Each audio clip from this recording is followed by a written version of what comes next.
so good naman po. Actually, nakakapa siya, pero exciting din. Yung pinakamalaking question, syempre, na nasabi na rin ni Coach Jerry na ikaw yung minamata nila na first pick. Ano masasabi mo about that?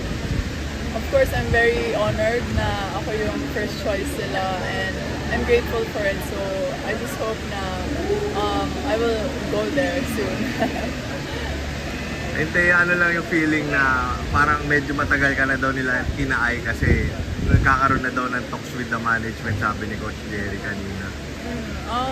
Syempre, masaya ako kasi nakikita nila yung efforts ko as a player and na-appreciate nila yun. So, hopefully, mapakita ko sa future team.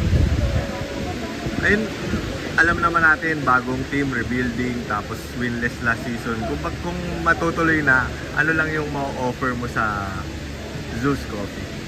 Well, for my part, I'll just really do my best na matulungan yung team na umangat yung ranking nila sa PBL.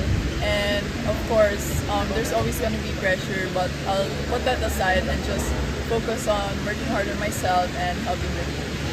Kaya so far, very special yung year na to sa'yo from Alas. Now, you're entering the PBL. So, sum up lang yung siguro yung emotions on how you've been taking these past few months. Very surprising kasi hindi ko talaga in-expect na ganito yung mangyayari this year. Like, my last collegiate season didn't end well, but I'm very grateful as well na nakasama ko sa national team and we also won bronze. So I hope things will go better as for the rest of the year. And kamusta na din yung preparations niyo for the Challenger Cup? Ganun pa rin po, patuloy pa rin yung training and yeah, hopefully magawa namin yung gusto namin gawin as a team and mapakita namin sa upcoming season.